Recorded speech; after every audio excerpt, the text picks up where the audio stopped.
नमस्कार, मैं हूँ राकेश कुमार। आप देख रहे हैं मत अभिमत।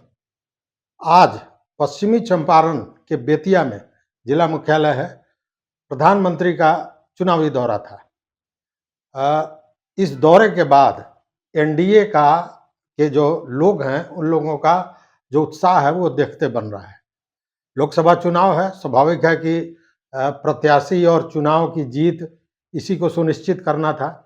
प्रत्याशियों की सूची नहीं आई है, लेकिन वहाँ से जो अभी वर्तमान में सांसद हैं संजय जायसवाल 3 बार जीत चुके हैं, ये चौथी बार उनकी बात आ रही है।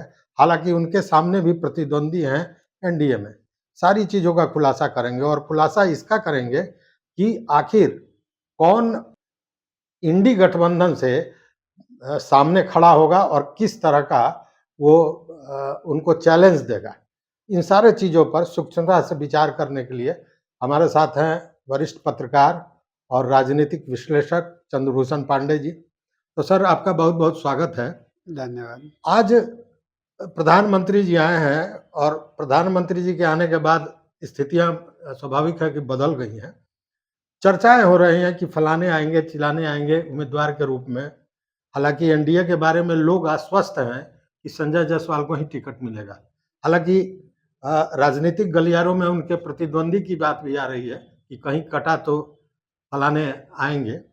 वैसी स्थिति में इसको कैसे देख रहे हैं? और विरोधी पक्ष की क्या स्थिति है? इसके पहले हम लोग पूर्वी चंपारण संसदीय क्षेत्र के बारे में बात कर चुके थे जी। और शिवहर पर भी हम लोगों ने और किया। शिवहर पर भी हम लोगों ने किया था। जी। अब पूर्वी चंपारण का ही कुछ हिस्सा पश्चिमी चंपारण संसदीय चुनाव क्षेत्र में भी है। तो पश्चिमी चंपारण चुनाव ये संसदीय चुनाव क्षेत्र जो है, ये भी स्ट्रांग होल्ड है भारतीय जनता पार्टी का, यानी एनडीए का। और पिछले 3 बार से वहाँ पर बीजेपी के उम्मीदवार ही विजयी घोषित हुए हैं।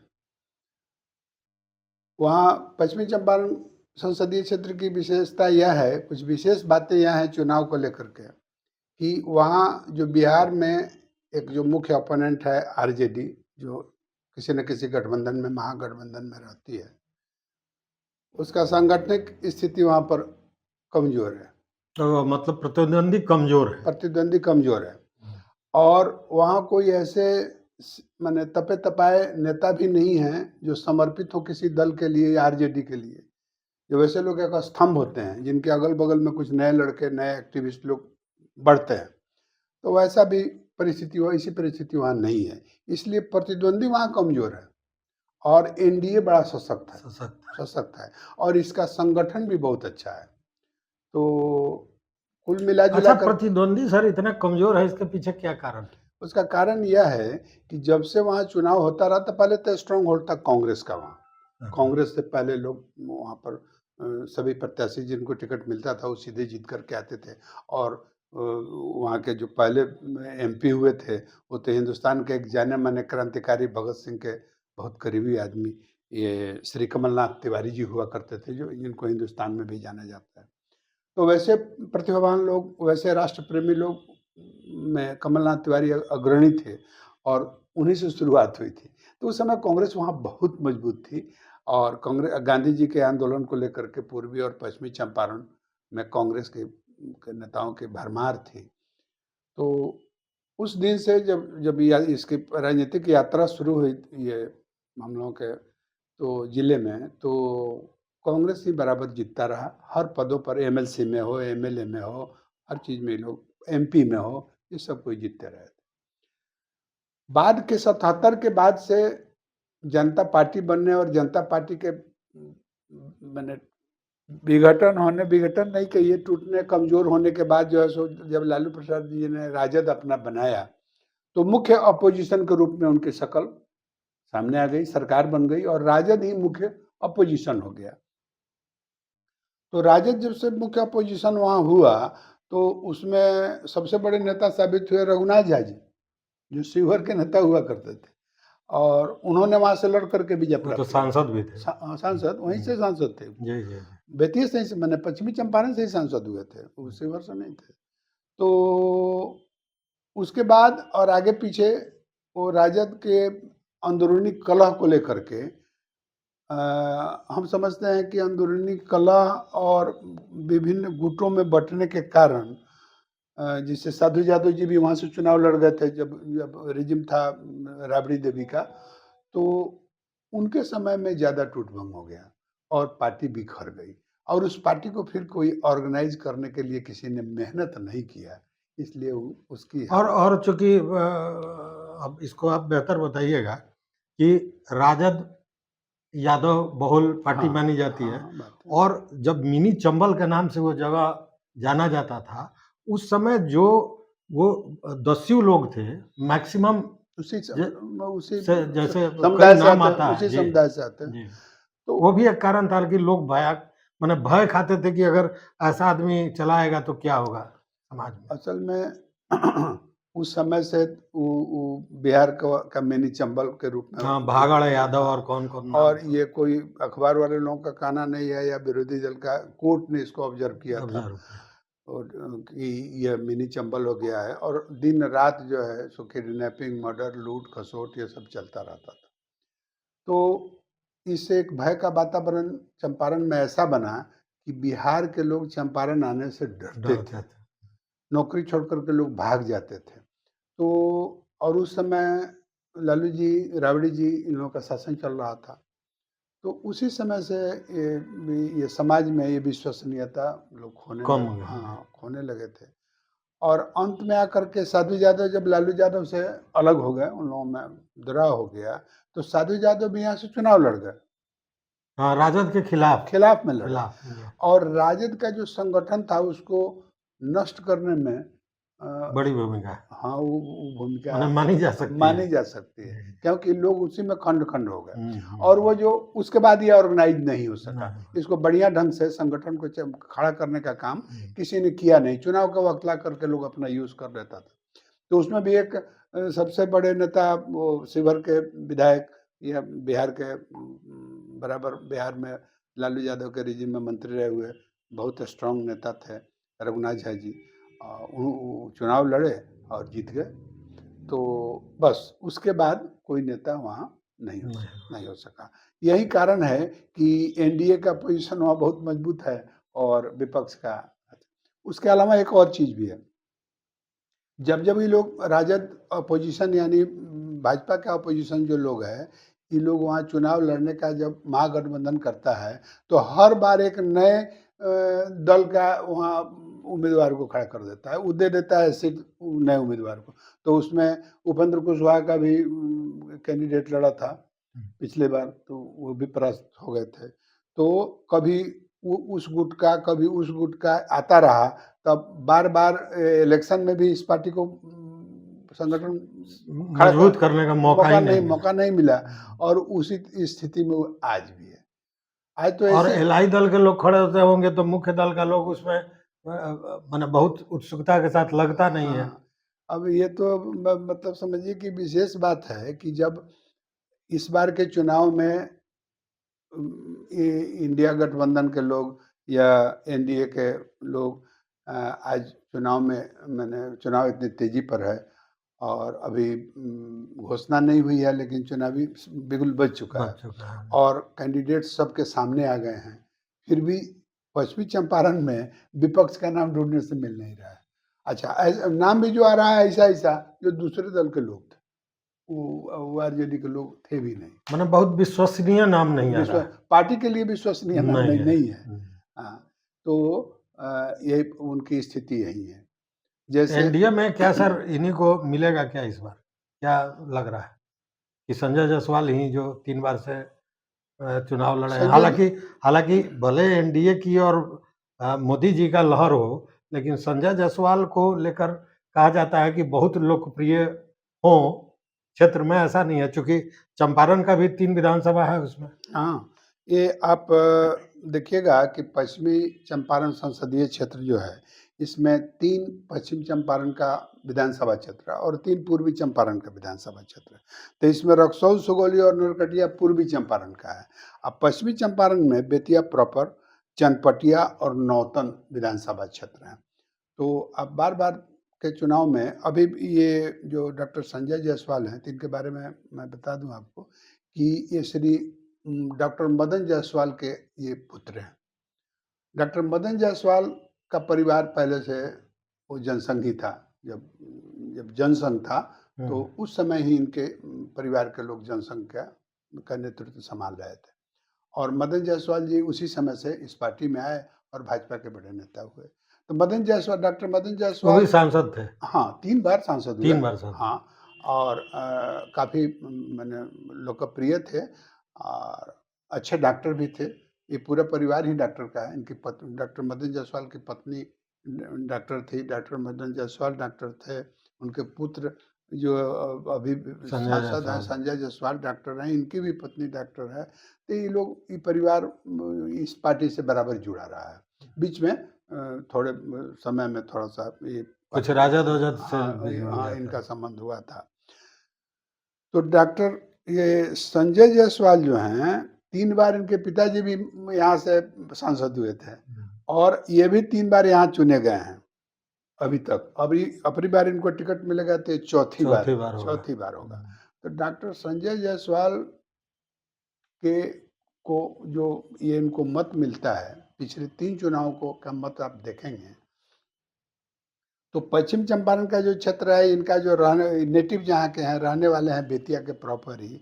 तो बेतिया, चनपटिया, नौतन से की अपेक्षा पूर्वी चंपारण के रक्सौल, नरकटिया और सुगौली विधानसभा क्षेत्रों में इनको ज़्यादा मत मिलते हैं। अच्छा। हाँ, और यहीं से ही लीड करते हैं। ओह! यहीं से ही लीड करते हैं और जीतते हैं। तो ये अभी संजय जायसवाल के प्रतिद्वंदी के रूप में या दूसरे कोई दावा करे, ऐसा कोई कैंडिडेट आ नहीं रहा है। तो डॉक्टर संजय जायसवाल को अपनी बार टिकट मिलना लगता है निश्चित है और ये समझिए कि आज प्रधानमंत्री श्री मोदी जी की एक बहुत बड़ी चुनावी रैली हुई है बेतिया में और इससे और बहुत सा योजना भी मिला है हाँ, बेतिया और को। करीब 13,000 करोड़ करोड़ का। हाँ। का की योजना का शिलान्यास भी हुआ है और सब लोकार्पण भी हुआ है। तो इससे इस बैठक की बड़ी महत्ता इसका लाभ मिलेगा लाभ संजय उनको सीधे मिलेगा और समझिए कि पश्चिम चंपारण में चुनावी माने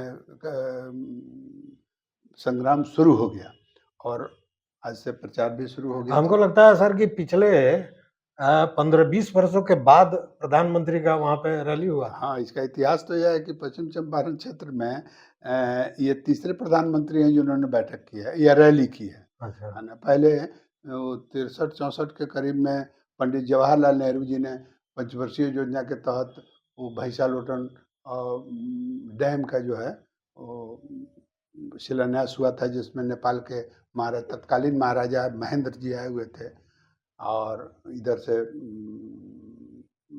प्रधानमंत्री नेहरू जी आए हुए थे।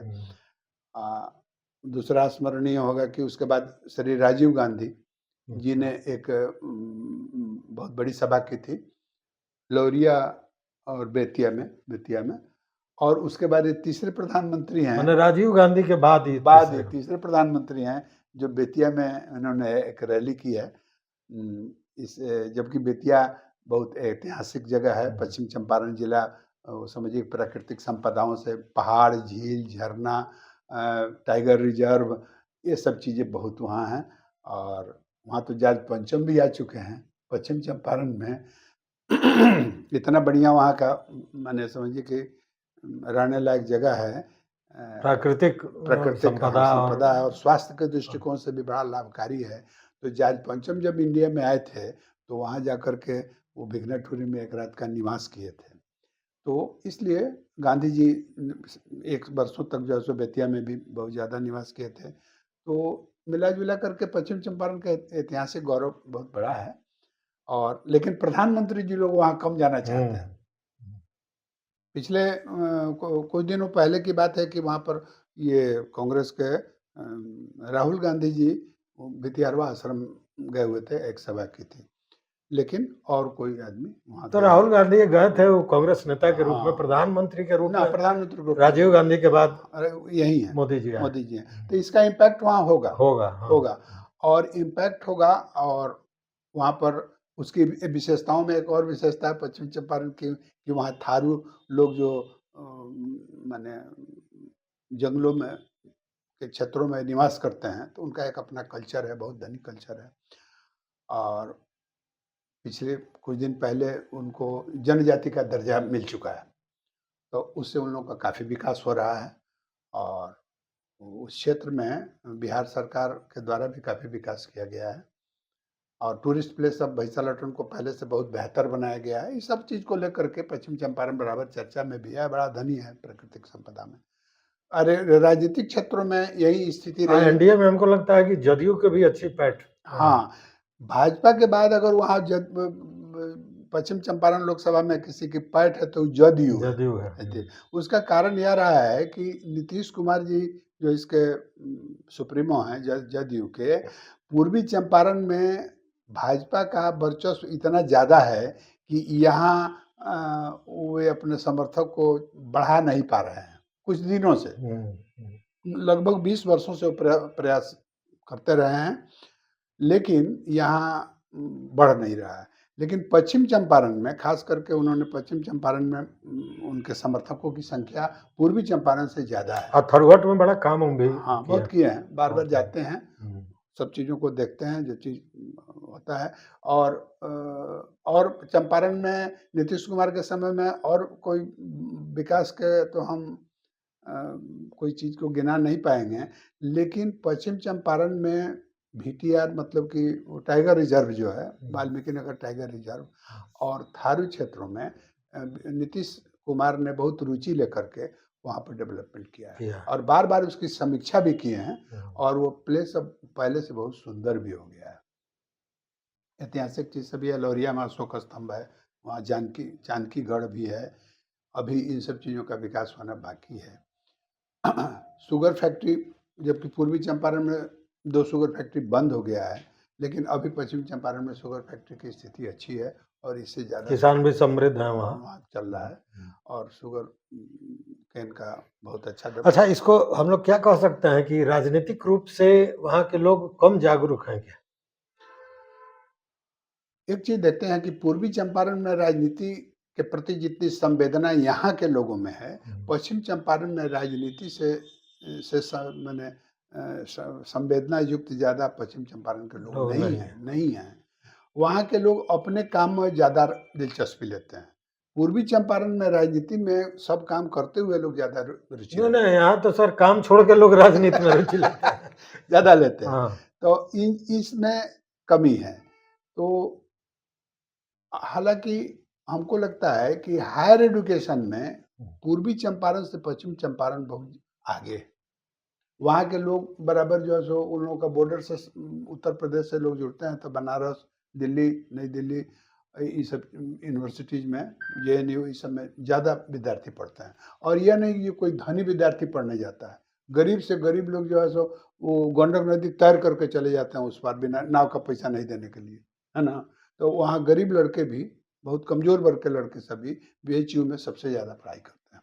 तो पढ़े लिखे लोग हैं, लेकिन काम को ज़्यादा प्राथमिकता देते हैं। हाँ, अपने काम को प्राथमिकता हाँ, राजनीति में समय बर्बाद नहीं करते। और आर्थिक रूप से पूर्वी चंपारण से ज़्यादा वहाँ की पूरी पॉपुलेशन अच्छी स्थिति में समृद्ध है। आज जीवन जीने का भी कुछ यहाँ से बढ़िया तरीका से उसका कारण भी है सर, जहाँ पे अशांति कुव्यवस्था ज़्यादा होता है, वहीं इस तरह की स्थिति ज़्यादा बेहतर होती है। तो वो तो है, लेकिन अब हमको ये बताइए सर कि प्रतिद्वंदी के रूप में कौन आ रहा है एनडीए के सामने? अभी जो वर्तमान ये 2024 का जो चुनाव होने जा रहा है, इसमें मुख्य रूप से अभी कोई लड़ेगा तो भाजपा के उम्मीदवार से ही लड़ना होगा। तो डॉक्टर संजय जायसवाल 3 बार सांसद रह चुके हैं, तो अब तजुर्बा इनको बहुत बड़ा हो गया है और इन्हीं से किसी को लड़ना होगा। तो जब प्रतिद्वंदी की बात होती है तो हम इंडिया अलायंस जो है उसके तरफ देखते हैं हम लोग, जो इससे कौन आ रहा है। तो इसमें जब पहला नाम ढूंढा जा रहा है तो ये आरएस पांडे जी का नाम आ रहा है। ये राघव शरण पांडे जी हैं जो आईएएस भूतपूर्व आईएएस हैं और पेट्रोलियम सेक्रेटरी भारत सरकार के रहे थे और रिटायर करने के बाद में इन्होंने 2 काम बड़ा अच्छा किया था इस जिले में कि अपने सोशल जो रिस्पॉन्सिबिलिटी के तहत जो पेट्रोलियम मिनिस्ट्री से पैसा लेकर के भारत सरकार से मिल करके दबाव डाल करके इन्होंने पूर्वी चंपारण के सुगौली में और पश्चिमी चंपारण के लोरिया में 2 इंडियन ऑयल और एचपी का चीनी मिल खुलवाया। हाँ, बहुत बड़ा काम किया बहुत था। बड़ा काम किया, जो नेता नहीं किया, नेता नहीं किया। वो एक आईएएस ने किया। तो इससे लोग उनको बहुत, उनके प्रति जो है सो उनके समर्थकों की संख्या बहुत ज़्यादा है, उनका सम्मान भी है। तो ये विधायक वो भाजपा के कैंडिडेट के रूप में ये विधायक हुए वहाँ से। वो विधायक रह चुके हैं हाँ, वहाँ। बगाव के तरफ जी से। जी।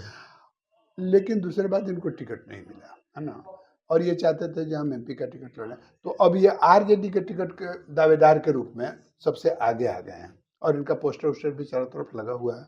तो एक हैं श्री राघव पांडे जी, है ना, और दूसरे एक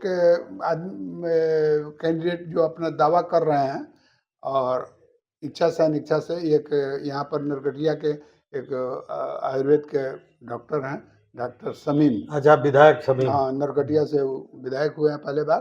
तो ये भी इच्छा व्यक्त कर रहे हैं कि हमको टिकट मिले तो हम भी वहाँ से लड़ेंगे।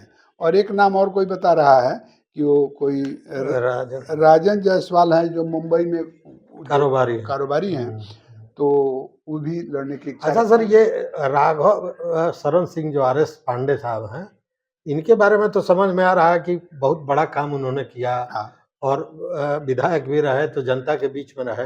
ये डॉक्टर समीम के जाने का क्या मतलब, वहाँ पे मुस्लिम आबादी वगैरह है क्या? मुस्लिम आबादी इन्हीं के यहाँ है, और नरकटिया में, नरकटिया के तरफ में। हाँ, ऐसा नहीं है जातिगत चीज। वहाँ से मुस्लिम सांसद रहे हैं कि नहीं पहले? हाँ, मुस्लिम सांसद बेतिया से रहे हैं। जैसे आपको अब हम लोग उस पर गौर करेंगे कि 62 के बाद से शुरू से कमलनाथ तिवारी जी कांग्रेस के, उसके बाद 77 में फजलुर रहमान साहब थे, बहुत बड़े समाजवादी नेता थे, तो फजलुर रहमान साहब लड़ गए थे। लेकिन फजलुर रहमान साहब जो लड़े थे वो अभी पश्चिमी चंपारण क्षेत्र के वो नहीं है, उनका अब लोकल कंस्टिट्यूंसी पड़ेगा वहाँ बगा संसदीय क्षेत्र में। लेकिन वहाँ से मुसलमान थे, हुए थे। हाँ, उसके बाद श्री केदार पांडे जी जीते थे, जो बिहार के मुख्यमंत्री हुआ करते थे कांग्रेस के।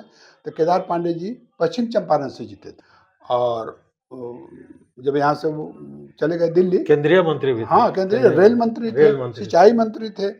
तो केदार पांडे जी वो 80 में जीते हुए थे। तो केदार पांडे जी की मृत्यु हो गई। तो उसके बाद सीपीआई के पीताम्बर सिंह वहाँ जाकर के एमपी हो गए। तब पीताम्बर बाबू पूर्वी चंपारण के केसरिया से विधायक हुआ करते थे, बड़े बहुत बड़ा कद के नेता थे सीपीआई के। उसके बाद केदार पांडे जी के पुत्र डॉक्टर मनोज पांडे वहाँ से सांसद हुए, डॉक्टर कांग्रेस से गए। केदार पांडे जी के बाद वहीं फिर कांग्रेस के आए और वो बड़े लोकप्रिय थे, समाजवादी। मतलब 2 मुस्लिम वहाँ से अब तक जीत चुके हैं। तो समीम भी उसी जी को इसी से कोई इंस्पिरेशन मिला होगा। तीसरा पाइएगा इंडिया अलायंस में, तो कांग्रेस भी उसी का घटक है। तो कांग्रेस के घटक से अब डॉक्टर, जैसे केदार पांडे के पुत्र हुए मनोज पांडे जी, मनोज पांडे के पुत्र हुए शाश्वत केदार। अच्छा, ये नौजवान हैं। तो ये इसके पूर्व में ये बगहा संसदीय क्षेत्र से कांग्रेस के टिकट पर चुनाव लड़े थे और अच्छा फाइट दिया था इन्होंने। अपनी बार ये बेतिया कंस्टिट्यूंसी से, ये पार्लियामेंट्री मैंने वेस्ट चंपारण लोकसभा क्षेत्र से ये कांग्रेस के कैंडिडेट के रूप में दावेदार है ना। अगर इनको टिकट मिलता है तो लड़ाई बढ़िया होगी। हाँ, मतलब कि आरएस पांडे या शाश्वत केदार, हाँ, इस दोनों आदमी से कोई आता है तो लड़ाई होगी। चैलेंज अच्छा होगा। हाँ, और ये एनडीए को चुनाव लड़ना होगा। और बाकी लोग आराम के आराम। हाँ, तो वो कहा जा सकता है कि मैंने इनको कंफर्टेबल जो है जाएंगे। हाँ, इसमें वो सब चीज है। तो कुल मिला जुला करके भाजपा अभी आगे है। अब चुनाव में क्या होगा हम लोग नहीं कह सकते हैं, लेकिन भाजपा का कैंडिडेट अभी आगे है, अगर ये सशक्त विरोधी उम्मीदवार के रूप में नहीं आए। प्रकाश झा हमेशा खड़ा होते थे सर। अब ये याद कीजिएगा, प्रकाश झा जी इस बार तो इनका भी वाजपेयी का, मनोज वाजपेयी का भी चल रहा था। हाँ, मनोज वाजपेयी जी आकर के लालू प्रसाद जी के परिवार के लोगों से मिले थे, लालू जी से भी मिले थे, तो यह अटकल लगाया गया था कि ये अपनी बार आरजेडी के टिकट पर वहाँ से लड़ना चाहते हैं। हालाँकि मनोज जी का घर बगहा संसदीय क्षेत्र में है। ये पश्चिम चंपारण संसदीय क्षेत्र में नहीं है, फिर भी मनोज वाजपेयी लोकप्रिय फिल्म अभिनेता हैं और यहाँ के लोग उनको बहुत लेकिन उन्होंने मना कर दिया। हाँ, बाद में क्या हुआ कि वो घर गए, घूमे फिरे, घर पर रहे कुछ दिन, 1 सप्ताह, और उसके बाद में जाके तभी उन्होंने बयान दिया कि हम चुनाव नहीं लड़ना चाहते हैं, मन बदल गया उनका। अब प्रकाश झा तो चूंकि जदयू के थे, इसलिए अब हाँ, भाजपा का सीट हो गया तो उनके लड़ने में कोई सवाल नहीं। हाँ, अब प्रकाश झा भी तो वर्चुअली बगहें संसदीय क्षेत्र के निवासी हैं, है ना, लेकिन बेतिया उन लोगों के लिए तो सब चीज सब जगह एक ही है। तो प्रकाश झा जी यहाँ से 2 बार चुनाव लड़ गए, 2 बार चुनाव लड़ गए, और लेकिन उनकी पराजित हो जाते हैं, वो सफलता प्राप्त नहीं कर सके। तो अब लगता है कि वो इससे अलग हो गए। हाँ, वो नीतीश जी के साथ जदयू के कैंडिडेट के रूप में वो आते थे और चुनाव लड़ते थे, और चुनाव लड़ करके वो पराजित हो जाते हैं। प्रकाश झा जी के असल में प्रकाश झा जी इस जिला में ज़्यादा दिन तक रहे नहीं हैं, और रहे हैं तो चुनाव राजनीति से उनका राजनीति से मतलब नहीं है, रहा, राजनीति से मतलब नहीं। इसलिए वो अपना समय फिल्म में लगाते हैं, वो आकर के चुनाव लड़ के चले गए थे। तो एक बात जरूर है कि कांग्रेस के नेताओं के गुजर जाने के बाद, वो स्वतंत्रता सेनानी की जो श्रृंखला थी वो सब जब खत्म हो गया, उसके बाद में सचमुच किसी राजनीतिक दल ने अपने संगठन को उस जिला में संगठन के रूप में मजबूत करने में असफल रहे, असफल रहे। हाँ, और तो दिखाई दे रहा है। हाँ, और भाजपा अपने संगठन को एकदम बराबर लड़ने के स्थिति में बनाए रखा। यही कारण है कि चुनाव में आकर के लोग हल्के पड़ जाते हैं, है ना। समर्थक तो सभी दल के लोग होते हैं, हर जगह के लोग होते हैं, लेकिन संगठन के मामले में बहुत आगे है, और उनका संगठन उन लोगों का है ही नहीं। चुनाव के बाद फिर उन लोगों से, जनता से उन लोगों को भेंट नहीं होती है। यही कारण होता है कि वहाँ पर नए नए लोग बराबर आते हैं, या को गठबंधन अपने अपने छोटे छोटे दलों को वहाँ टिकट दे देती है, उसको इंटरेस्ट नहीं रहता है, कोई आदमी नहीं। पश्चिम चंपारण की यही कहानी है। राजनीतिक रूप से वहाँ के लोगों में ज्यादातर लोग राजनीति में रुचि कम रखते हैं, अपने कामों में रुचि ज्यादा रखते हैं, इसीलिए वे आर्थिक रूप से संपन्न भी हैं, और जिले में जो विकास होना चाहिए वो विकास आज तक हुआ नहीं। जो पोटेंशियलिटी है उसको वो लोग एक्सप्लोर नहीं कर पा रहे हैं। नहीं तो उसके पास जितना प्राकृतिक संपदा है उधर टूरिस्ट इंटरेस्ट प्लेस रहता है। सही बात। हाँ, मतलब मिला जुला के इस चुनाव में हम कह सकते हैं कि भाजपा की स्थिति अच्छी है, एनडीए की स्थिति अच्छी है।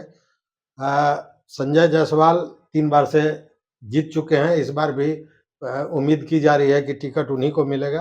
पकड़ भी है ऊपर, भाजपा के शीर्ष नेताओं के साथ अच्छी ट्यूनिंग उनकी है, इसलिए उस पर कोई शक शुबा नहीं कर रहा है। लेकिन अब स्थिति बनती है कि जो चिराग लेके या लालटेन लेके खोजा जा रहा है विपक्षियों में, उसमें 2 ही व्यक्ति हैं। एक राजद से अगर आर.एस. पांडे आते हैं तो, या कांग्रेस से शाश्वत केदार आते हैं तो, उसी स्थिति में प्रतिद्वंदिता होगी, लड़ाई होगी, अन्यथा क्लीन स्वीप यहाँ पे दिख रहा है। क्या सर? हाँ, यही सिचुएशन वहाँ है। तो यही स्थिति है बेतिया की। इस वीडियो में बस इतना ही, फिर किसी और लोकसभा क्षेत्र के बारे में हम बात करेंगे। अगर चैनल पर नए हो तो निश्चित रूप से सब्सक्राइब कीजिए, लाइक कीजिए, दोस्तों के साथ शेयर कीजिए, और देखते रहिए। अपना कमेंट इस पर जरूर दीजिए, पूरे वीडियो पर अपना कमेंट जरूर दीजिए। सर बहुत बहुत धन्यवाद आपको। बहुत धन्यवाद।